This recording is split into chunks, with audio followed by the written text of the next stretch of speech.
On tente les petits essais. Bonjour à tous et à toutes. On retente un petit peu. On est sur le dernier live de la semaine pour la semaine anniversaire du podcast J'inspire. Et sur ce dernier live, on va inviter Robert Savoie à nous rejoindre. Et Robert, en fait, c'est un des épisodes aussi c'est l'épisode qui a le plus marqué cette année. Ouais, cette année. Et puis cette semaine anniversaire avec toi, Robert. Et donc on va l'attendre. On a refait juste un petit check par rapport à la connexion, parce que je pense que ça doit être peut-être moi qui ai une connexion hier. Ah, Ici. OK. Oh, J'ai pris mon téléphone. yes, en fait, ça, je pense que c'est par rapport à la connexion, par rapport à ça. Eh, bonjour. Salut, Solène. Comment ça va? Ça va, c'est un petit challenge, tu vois, ça a été hyper fluide au début, puis je me dis, là, la dernière petit live, ça vient me challenger sur la technique, alors j'ai mis mes lunettes à paillettes, tu vois, et puis c'est parti. Ah! Ben, Oh. félicitations, premièrement, quand même pas rien. 1 an pour ton podcast. Hey, t'as commencé avant moi! C'est Ouais, vraiment, ouais, t'es inspirante. Bravo, Solène, de tout ce que tu fais. C'est quand même pas rien. Puis, c'est grand. Puis, d'être là pour moi avec toi, mais c'est un honneur d'être ici. Ouais. merci. Merci, c'est vraiment un cadeau que tu me fais parce qu'en fait, tu viens clôturer cette semaine d'anniversaire Ben et tu as oui! été le premier invité du podcast, c'était la première interview qu'on avait fait ensemble. Magique. C'est magique, hein? C'est pas rien. Ben, tu sais, c'est d'être là à côté de toi aujourd'hui, tu sais, de voir tout le chemin que tu as fait, tout le cheminement que tu as fait depuis la dernière année. T'as jamais arrêté, Solène. C'est ta persévérance, ton assidu, ta discipline. Ben, c'est ça qui fait qu'aujourd'hui, tu es encore là. Puis, je dis toujours, tu sais, qu'est-ce qui fait que Robert Savoie, ça fait encore 25 ans qu'il est dans le domaine de la pleine conscience, de la libération émotionnelle? Qu'est-ce qui fait que j'ai persisté dans le temps, puis que je réussis aujourd'hui. Puis ça me touche de le dire, Solène, tu sais, puis toutes les gens qui écoutent présentement, c'est ma persévérance. C'est ma persévérance qui fait le fait de ne pas m'avoir abandonné. Et je dois avouer avec toute ma sincérité, c'est arrivé au moins 1 million de fois que j'ai voulu abandonner. Ah, que j'ai dit pourquoi que je me donne tant de défis, tant de difficultés. Tu sais, parfois, je sortais de mes conférences, puis tu sais, j'avais tout là, pendant 2 jours de temps, là, je m'étais préparé, là, tu sais, une préparation là, mentale, une préparation émotionnelle, tout bien écrit, là, tu sais, le PowerPoint, là, tout était parfait. Et j'arrivais en conférence, puis ça faisait peut-être 10, 15 minutes que j'avais commencé, puis je mettais tout ça de côté, et là, je partais sur d'autres choses, je me disais, j'apprendrai jamais. J'apprendrai jamais. Puis j'ai constaté que mon intuition était tellement forte, puis c'était ma façon de faire, que je devais me préparer. C'est sûr qu'il faut arriver prêt, tu sais, à savoir de quel sujet qu'on va parler, de comment l'amener, ça va être quoi les points forts, quand est-ce qu'on doit rire, quand est-ce peut-être être plus sérieux. Tu sais, tout ça est en place, mais aujourd'hui, ma préparation est encore présente. Mais je me laisse en bon québécois, je me laisse du lousse. Hmm. Tu sais, je laisse entre les deux, tu sais, mettons les deux phrases là, que je dois nourrir, entre les deux, mais je laisse mon instinct, puis ce qui est là. Puis tu le sais, toi aussi, Solène, c'est pas la première conférence que tu m'as vu, puis Hmm. je fais la même conférence, ça fait 25 ans. J'en fais d'autres, là. Mais je veux dire, celle qui fonctionne encore et celle qui prend encore une place en moi qui est une place de cœur, qui est une place de connexion. Euh, à chaque fois que les gens viennent me voir 2 fois, 3 fois, puis des fois, il y en a qui sont venus me voir 5, 6 fois, puis ils disent, Robert, tu l'amènes jamais pareil, tu sais, oui, le thème du sujet est similaire, mais par contre, tu l'amènes toujours différent, et je vais vraiment avec l'énergie du groupe, tu sais, fait que, puis, wow, c'est ça, c'est ta persévérance qui fait que tu réussis aujourd'hui, Salem, puis que t'arrêtes pas, là, tu sais. Fait que, on a des ressemblances, des similitudes, si on peut dire ainsi. Et En t'écoutant comme ça me vient parce que là, tu parles de tes conférences, mais finalement, il y a tellement d'endroits où on peut s'abandonner. Je trouve qu'il y a vraiment quelque chose de assez subtil entre s'abandonner soi-même et se laisser tomber et, et ce terme, c'est vraiment difficile à aborder, mais ce terme, s'abandonner à plus grand sans se laisser tomber soi-même. Tu vois ce dont je veux parler? Mhm. Et en Sans se fait, il y a tellement fâcher. d'endroits. Écoute, il y a tellement de choses qu'on pourrait parler, élaborer d'une façon, si on y va d'une façon simple, OK, pour que les gens puissent comprendre ce qu'on veut dire. Euh, Aussitôt que je suis mettons là, que je vis quelque chose avec une personne, OK? Aussitôt que je suis dans le jugement, aussitôt que je suis dans la crise, sans le nommer, là, que je pars dans ma construction mentale, puis que je suis dans le jugement, puis je suis dans la critique, puis que là, j'ai pas le goût de voir la personne, puis que je l'abandonne. Mais au fond, là, c'est pas la personne que j'abandonne, c'est moi-même. Je m'abandonne moi-même parce que je suis la première relation. Alors, en étant la première relation, si j'ai ces pensées-là, j'ai ces sensations désagréables dans mon corps, telles que la culpabilité ou le rejet, puis bien souvent, hein, quand on s'abandonne, c'est qu'on se trahit soi-même. Je me trahis moi-même en faisant ça. Alors, des fois, combien d'opportunités là, de sorties qui seraient intéressantes, puis on veut pas voir la personne, puis on est prêt à laisser parfois un projet, un rêve, une rencontre qui serait intéressante, plein de monde qui pourrait être présent, puis il y a une personne qui est là, puis on veut pas la voir, puis j'y vais pas, puis je veux pas m'inclure. Dans le fond, c'est pas la personne qu'on abandonne, c'est soi-même. Et on se fait souffrir nous-mêmes à ce moment-là, peu importe ce que la personne peut avoir fait ou peut avoir dit. Alors l'abandon, on le fait aussitôt que, exemple, un non-dit. C'est un non-dit, c'est quoi? J'étais avec mon amoureuse, puis elle me dit, exemple, tu manges encore. Tu manges encore? Elle me dit pas ça, là, OK? Ce qu'elle me dit, par contre, quand elle voit que si vous voyez mes petites joues rondes, là, ben oui, c'est ma tendance de fille. Euh, et quand elle me dit, Solène, tu sais, je suis après manger, là. Là, j'ai la bouche pleine, puis elle me dit, chérie, as-tu encore faim? As-tu encore faim? Tu sais, je sais pas si, vous comprenez-vous, levez votre main pour ceux qui comprennent. Et c'est là qu'à ce moment-là, si moi, ça me blesse, exemple, ça m'éveille dans la culpabilité ou ça m'éveille dans la honte ou dans l'humiliation parce que elle me voit là, que j'ai plus faim puis que je continue à manger. Si je dis rien, ça devient un non-dit. Tu comprends? Si je suis éveillé dans quelque chose qui est désagréable en moi, t'es d'accord? Alors, si je dis rien, ça devient un non-dit, mais je m'abandonne. Fait que ça, c'est une autre façon que bien souvent, c'est subtil, là. Bien souvent, on peut s'abandonner dans la communication avec l'autre. Fait que si je continue à accumuler des non-dits, des non-dits, des non-dits, des non-dits dans ma relation de la personne qui m'accompagne, qui est un parallèle à côté de moi, qu'on avance en même temps, mais ça se peut qu'accumuler ces non-dits, qui fait en sorte que je m'abandonne, ça se peut qu'avec le temps, qu'il y ait des filtres qui s'installent entre nos deux, et ces filtres, c'est des filtres d'énergie qui viennent faire une distorsion. Et là, il y a le brouillard qui s'installe. Et à ce moment-là, mais ça se peut que on s'éloigne de la personne qu'on aime. Pas le fait qu'on l'aime plus, mais j'ai tellement accumulé, je me suis tellement abandonné, qui fait en sorte que là, tout à coup, je vois davantage les défauts, je vois ce qui me dérange. Quand tu manges des chips, ferme ta bouche. Des chips, ferme ta bouche.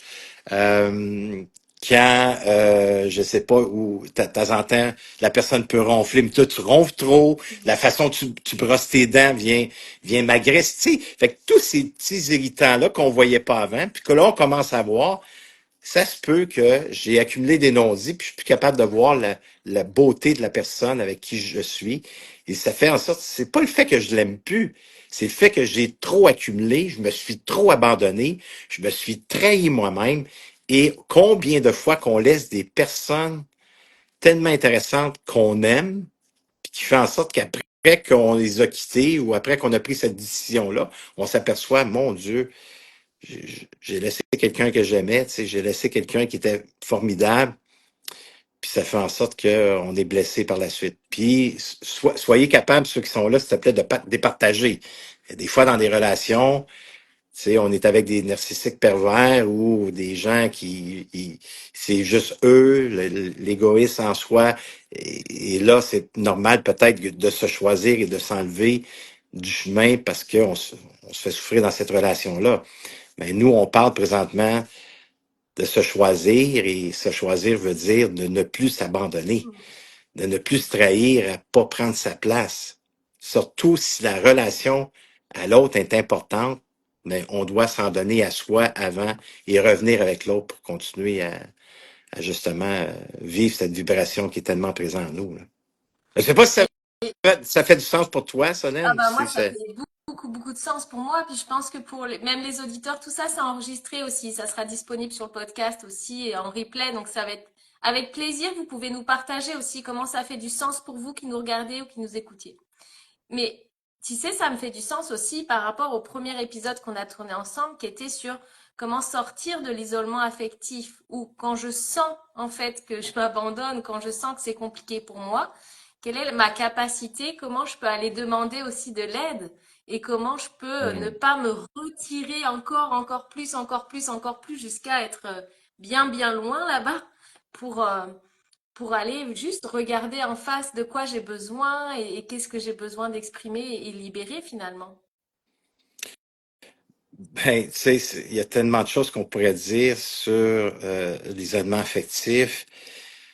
Moi, j'ai décidé, là, quelques années passées, après 3 heures de souffrance, si je dis ainsi, là, que je vis quelque chose qui est difficile.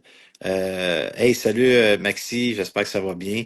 Après 3 heures, OK, je sors de l'isolement affectif. Ça ne veut pas dire que la réparation va se faire automatiquement parce que je sors de l'isolement affectif. Qu'est-ce qu'on veut dire par sortir de l'isolement affectif? C'est quand je souffle, là. Quand c'est ma construction mentale qui prend place, puis je suis sur le pilote automatique. Tu sais, je suis en mode survie. Il y a une pression sur ses épaules, tu sais, il y a une résistance, le contrôle là, embarque, puis je veux contrôler les gens alentour de moi, puis je veux contrôler ce qui se passe, parce que le temps que je suis dans ce contrôle-là, j'ai le projecteur sur les autres, fait que je suis pas en relation avec moi. C'est ça que je veux dire, pilote automatique, en mode survie, comprenez? Alors, ça veut dire que là, je suis dans l'isolement affectif. Je suis dans ma caverne, là. Ma caverne de souffrance, la noirceur. Il y a aussi longtemps qu'on ne s'occupe pas de cette noirceur-là, de cette caverne-là. C'est que, pour ceux qui sont visuels, c'est comme si je devais donner la main à l'enfant qui est blessé. Dire, hey, t'es blessé présentement. Regarde, je vais être vulnérable à toi. Je vais être sensible à ce que tu vis. Regarde, je te donne la main, je me mets à ta hauteur. Qu'est-ce qui est là pour toi? Nomme-le. Tu sais, fais juste nommer ce qui est là. Mais je vis un malaise, c'est désagréable ce que je vis. OK, je t'entends, je te vois. Permets-toi d'exister à cet endroit-là. Alors, on ne devrait jamais rester dans l'isolement affectif plus de 3 heures.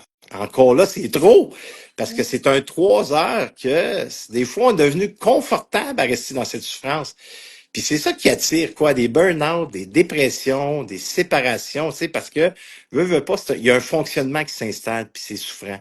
Alors, sortir de l'isolement affectif, mais premièrement, ça demande de la responsabilité. C'est quoi que je vis? Oui, c'est l'autre qui m'a déclenché. C'est l'autre qui a dit des choses déplaisantes. C'est l'autre qui avait un regard peut-être écrasant. C'est l'autre qui a levé la voix. C'est l'autre qui a dit une parole blessante. Je suis d'accord avec ça. Ça, je suis d'accord que la personne, elle devait pas faire ça, puis elle le fait. Elle a glissé dans ce chemin-là, qu'elle était déplaisante. Mais ce qui s'éveille en moi, ce que ça l'a éveillé en moi, c'est là que je suis responsable à 100% de ce qui s'éveille en moi. Puis Solène, puis tous les gens qui sont là, La notion la plus difficile, selon moi, chez l'être humain, puis par mes propres expériences, par mes propres recherches, par mon 25 ans d'expérience dans le domaine du développement personnel pour les entrepreneurs, j'ai constaté que la notion de la responsabilité, c'est la plus dure à intégrer. C'est facile à être irresponsable, de critiquer, de dire que c'est l'autre qui est pas correct, de vouloir changer l'autre. Mais le temps que je fais ça, je ne suis plus en relation avec moi. Et là, je souffre parce que mon enfant intérieur, qui est blessé, il est dans sa caverne, seul, avec lui-même, encore une fois. Alors, la responsabilité, c'est de mettre le projecteur sur soi. Ça veut dire quoi, c'est le projecteur sur soi, le Robert, là, tu Ben, au lieu d'avoir le regard sur l'autre, tu mets le regard sur toi et tu regardes à l'intérieur de toi. Qu'est-ce qui se passe? Comment on fait pour regarder à l'intérieur de soi? Par le nez. Je respire. Et en respirant, j'ai un contact avec mon corps qui est mon outil. Alors mon corps, lui, il peut me dire comment est-ce que je me sens dans le ici maintenant. Qu'est-ce qui se passe au présent? Qu'est-ce qui se dégage, mon corps? Est-ce que c'est plaisant ou malaisant? Alors, si je vis une expérience, comme je disais, avec quelqu'un qui est difficile, là, je mets le projecteur sur moi en étant responsable. Là, je sens dans mon corps qu'il y a un malaise. Et c'est là que je dois être vulnérable et sensible à ce malaise-là. J'existe avec le malaise. Je lui permets d'exister. Je me vois et je m'entends ce qui se passe. Et là, c'est là que je dois me donner de la douceur. C'est là que je dois me donner de l'amour. C'est là que je dois me donner de la tendresse. Et non être détracteur, je vis encore ça, puis ça n'a pas de sens, puis pourquoi que je vis, c'est toujours la même affaire, puis on part dans un discours détracteur. Non. C'est là que je dois faire le contraire de tout ce que j'ai fait jusqu'à maintenant et me donner de l'amour, me donner de la tendresse, me donner de la douceur à cet endroit-là. De plus être son pire ennemi, ne plus être dans l'auto-punition. Tu comprends? On l'a trop fait pour ceux que les gens qui me comprennent présentement. On l'a trop fait, ce chemin-là. Alors, pour sortir de l'isolement affectif, je me responsabilise, je mets le projecteur sur moi, j'utilise la respiration pour ressentir ce qui est dans mon corps, je permets ce qui est dans mon corps, que ce soit propulseur ou malaisant, je l'accueille, et je l'accepte en étant dans la douceur, dans la tendresse. Et après ça, après que j'ai accueilli qui est là, je peux vivre encore le malaise. Mais c'est là que, hey Solène, tu me permets-tu, s'il te plaît, de te dire quelque chose présentement parce que je vis de quoi qui est difficile? Est-ce que tu pourrais m'écouter? J'ai juste besoin d'être entendu. Fait que je vis un malaise. S'il est arrivé une situation avec un ami, puis là, mon ami, il m'a blessé avec ses paroles. Il sait pas parce que j'ai pas voulu rien dire sur le moment présent. J'ai resté surpris. Mais j'ai juste besoin d'être vu. J'ai besoin d'exister et juste besoin que tu m'écoutes, pour que ça me fasse un bien. Et ça, là, c'est le plus beau chemin que l'humain peut prendre. Mais c'est le chemin le moins fréquenté. Encore aujourd'hui. Puis je parle en général. Alors, quand on fait ça, c'est qu'on sort des éléments affectifs et là, on revient dans sa pleine vibration parce que je me suis occupé de cette énergie qui est à ma maison. Et on Alors, voit, pour moi, on voit à quel point finalement, c'est une fois qu'on s'en occupe, derrière, c'est plutôt rapide, une fois qu'on suit ces étapes. Là, tu nous as fait un petit, ça pourrait être presque un coaching là maintenant à expérimenter tout de hum, suite, tu vois, hum. juste avec ces étapes-là, puis tu nous les fais expérimenter aussi dans tes conférences, puis après, on va beaucoup plus en profondeur dans tes retraites. Mais je trouve que une fois que tu te les appropries, puis tu fais ton pas hors de ta caverne. Ça, je pense que ça demande beaucoup de courage. Tu vois, j'ai trouvé que ça demande beaucoup de courage juste de faire le pas hors de la caverne. Et une fois que tu vois que ça fait du bien, finalement, tu t'installes ce nouveau fonctionnement et tu te rends compte à quel point ça te fait du bien, quoi. C'est parce que quand on est dans cet état d'être-là qui est souffrant, la majorité des gens, je parle en général, je parle pas de tout le monde, là, mais ne prennent pas le temps de s'arrêter. Puis j'ai pu constater par mon expérience, Solène, une des plus grandes peurs que l'être humain a chez lui, c'est la peur du vide. Parce que ça veut dire, la peur du vide, ça veut dire quoi? Ça veut dire que si je m'arrête, OK, puis que je prends le temps de mettre le projecteur sur moi, puis je prends le temps de ressentir ce qui est là, ça veut dire que je vais avoir besoin d'être en intimité avec la partie de moi qui est blessée.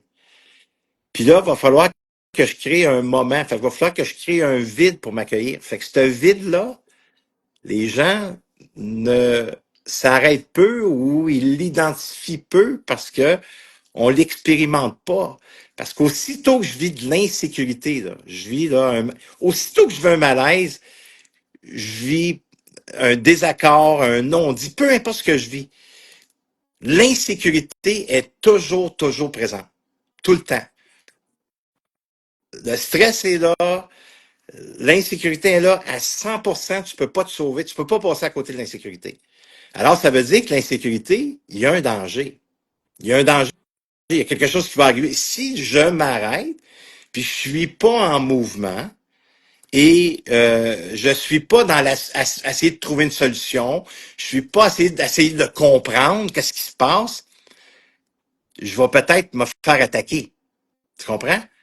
C'est ça l'insécurité. Ça vient de génération en génération. Ça vient dans le temps des dinosaures. Ça vient de loin. Mais l'humain encore ces peurs-là qui vient de cette époque-là. Alors l'insécurité s'installe.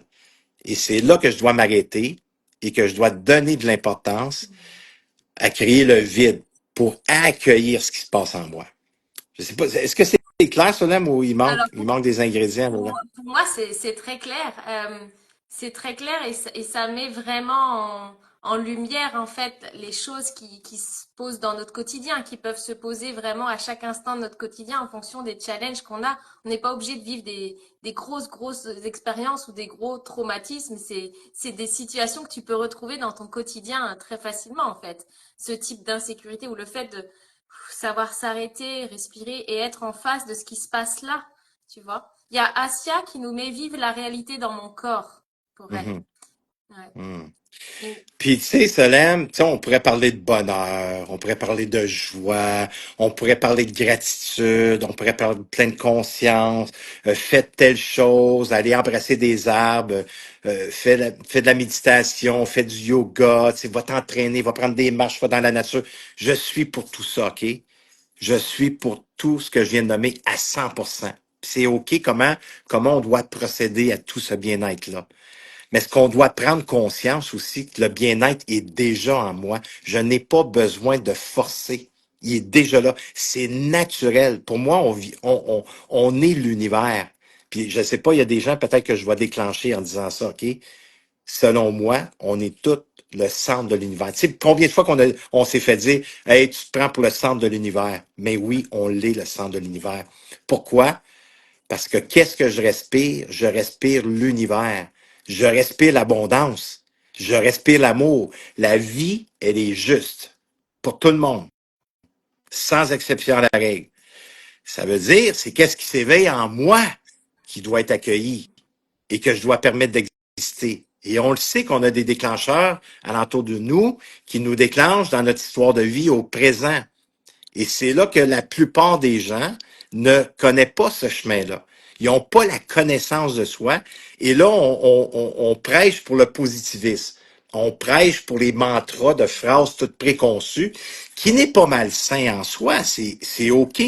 Mais on doit prendre conscience que quand je vis quelque chose, je dois m'arrêter puis de m'en occuper. Alors, je dois créer le vide pour ça. Puis pour créer le vide, il faut que j'accueille l'inconfort. Je dois accueillir ce qui se passe dans mon corps qui est malaisant. Il y a pas d'autre chemin. C'est le chemin le moins fréquenté, le chemin que les gens ne veulent être le moins en intimité avec cette partie intime de soi qui est malaisant, mais c'est le plus beau cadeau qu'on peut s'offrir. Après ça, aussitôt que j'accueille ça, aussitôt que j'accepte ce qui se passe, je reviens à l'état naturel de qui je suis. Je reviens dans cet univers que je suis, taux vibratoire plus élevé. Mon champ des expertises, mon champ des vibrations, il est plus élargi. parce que j'ai accueilli qui s'est éveillé en moi, qui me maintient dans un statu quo, qui me maintient dans la procrastination. Alors, quand j'accueille tout ça, c'est que je prends de l'expansion. Alors, il y a peu de gens qui fréquentent ce chemin-là. Je parle en général, je parle pas de nous ici, là. Mais Mhm. en général, les gens, ils veulent tout de suite des recettes miracles, puis ils veulent tout de suite être dans le positivisme sans accueillir ce qui est là. Tu sais, c'est correct être dans le positivisme puis penser bien, mais si ça s'éveille en soi, le malaise, es-tu d'accord avec moi? Je suis pas cohérent, je suis pas congruent, je suis pas aligné, je suis pas dans la lumière. Il y a de quoi en moi d'énergie qui s'est éveillée qui a besoin d'être pris soin. Mhm. Et tu le fais vivre en conférence. Déjà même à travers Oui, tes conférences, tu as une manière de nous le faire vivre qui est hyper imagée et qui nous permet aussi d'aller l'identifier différemment que juste avec un PowerPoint ou quoi que ce soit, tu vois. ouais. J'en dis pas plus parce que c'est quelque chose qui fait partie de tes conférences. Mais je trouve que derrière, après, dans les retraites, bon, après, j'ai expérimenté les retraites avec toi, mais on y va, quoi. On rentre là-dedans et finalement, ça se dépose et ça nous permet vraiment de libérer pas mal de choses et de retrouver aussi cette congruence, cet alignement et puis de se retrouver soi. Tu vois, c'est ce que en tout cas, une partie de ce que je retire de tout ça. Il y a encore 10 000 choses. On pourrait en parler pendant des heures, tu vois. Mhm. Et là, je trouve que la manière dont tu en parles et dont tu le poses dans ces conférences-là, c'est déjà hyper imagé et ça permet de comprendre et ressentir tout de suite ce qui se passe dans ces Mhm. moments-là quand on est en face de ça. On vit des Mm. expériences directes en conférence. On dit conférence, mais c'est beaucoup plus qu'une conférence. C'est vraiment une expérience. C'est un atelier en conférence, on peut dire. Tu sais. Parce que déjà là, les gens sortent avec du vécu qu'ils ont expérimenté suite à la façon que je l'apporte. Mm. Mm. Tu reviens en France là, à partir du Au mois mois de de mai, mai? oui, Ouais. mai, juin, oui, quasiment Ouais, le presque 17 mai. 7 semaines. Ouais, c'est chouette. Et du coup, tu es souvent en France hein, quand même. C'est chouette. On peut. Moi, j'adore les Français, hein. Je m'en viens un vrai Français. Regarde comment est-ce que je parle. De plus en plus, Robert. Oui! Non, j'adore. Et il y a de quoi qui se passe pour moi quand Hey Bobby! Je t'écrivais ce Yes. matin. Ah, salut! Ah, merci. Euh, j'adore la France. J'adore la Suisse. J'adore les Belges. Vraiment, je me sens chez moi quand je suis là. Il y a de quoi qui se passe pour moi, puis je pense que c'était mon chemin. J'ai débuté à aller en Europe en 2018, suite à l'invitation de deux magnifiques personnes, François Lemay qui m'avait amené à Lyon avec lui suite à un événement, et par la suite Martin Latulippe qui est de l'Académie Zéro Limite, et ça a été un coup de foudre pour moi avec les Français là. C'était magique. Puis depuis ce temps-là, cet été, là, au mois de mai, juin, ça va être ma 21e tournée européenne. Attends. C'est quand même pas rien. Ouais. Oui, mets tes lunettes à paillettes, oui. 21e tournée européenne, c'est quand même pas rien. Puis là, mes salles sont toujours pleines, c'est toujours complet. Tu sais, moi, je mets des salles de 120 personnes. Euh, Pourquoi? Parce que j'ai pas de scène, tu sais, je suis le même plancher, pas de micro. J'échange avec les gens dans mes conférences. Il y a des gens qui me posent des questions, je réponds. C'est vraiment un moment d'intimité, la conférence, mais mieux se choisir sans se culpabiliser. Et il y a toujours, il y a une chimie qui se passe. Là. Il y a quelque chose de grand qui se passe. Puis je voulais t'offrir un cadeau, Salem, pour toi, puis pour tous tes auditeurs qui sont présents. Mais je sais pas comment tu veux faire ça, mais je serais prêt à faire tirer 4 billets ou donner 4 billets pour les gens qui voudraient venir à la conférence. Tu me diras c'est qui les noms, et puis on va s'occuper que ces personnes-là puissent recevoir avec le courriel des gens. On leur enverra les billets. Wow, Puis c'est le la seule cadeau de chose la qu'on semaine. demande, c'est qui assiste, c'est Comment? d'assister à la conférence. D'assister à la Ah bah conférence. oui. C'est tout ce Ouais. qu'on demande. Ouais. Et de faire un petit retour, ouais, c'est un magnifique cadeau pour clôturer vraiment cette semaine anniversaire. Et Bravo! c'est vraiment chouette. Je vais faire une publication avec toutes les conditions là-dessus. Et donc, je note vraiment 4 entrées, puis dans les villes de votre choix, je vais mettre toute la liste en fait des villes dedans, et comme ça vous pourrez choisir en fonction du tirage au sort qui aura lieu dimanche, le tirage au sort, Super. et je te tiendrai Puis au même courant. si il y a des endroits, je pense qu'il y a déjà des endroits complets, mais c'est pas grave, on va quand même. Si c'est cet endroit-là que la personne veut aller, il n'y a pas de souci, on va faire de la Ouais, place. magique, wow, quel beau cadeau, et Yes. même si on l'a déjà vu, moi ça fait 3 fois, je crois que je t'ai vu en conférence, c'est vraiment différent à chaque fois, et c'est Mhm. magique, c'est magique. Merci, Solène. Merci Robert, merci à tous les auditeurs, puis même en replay, n'hésitez pas à commenter pour voir comment ça résonne en vous, le message de Robert aussi, ce que ça vous partage. Vous pouvez retrouver l'épisode sur le podcast, l'épisode 3, c'est la première interview, et aussi, toi, tu as un podcast, Pot d'excuses. Pas J'adore le nom. d'excuses. On te retrouve Pas aussi. d'excuses, oui. Mm. C'est Ouais. génial aussi, c'est magique. Et puis, bah, on va se retrouver pour de prochaines aventures, certainement. La suite, j'aurais C'est écrit hâte dans que le ciel. Yes. Allez, je vous fais des gros bisous à tous. Merci pour ta venue. Et puis, Merci, bah, ce soir, c'est pour Solène. profiter, profiter, profiter. Bye tout le À monde. très bientôt. Ciao, ciao, ciao. Bye.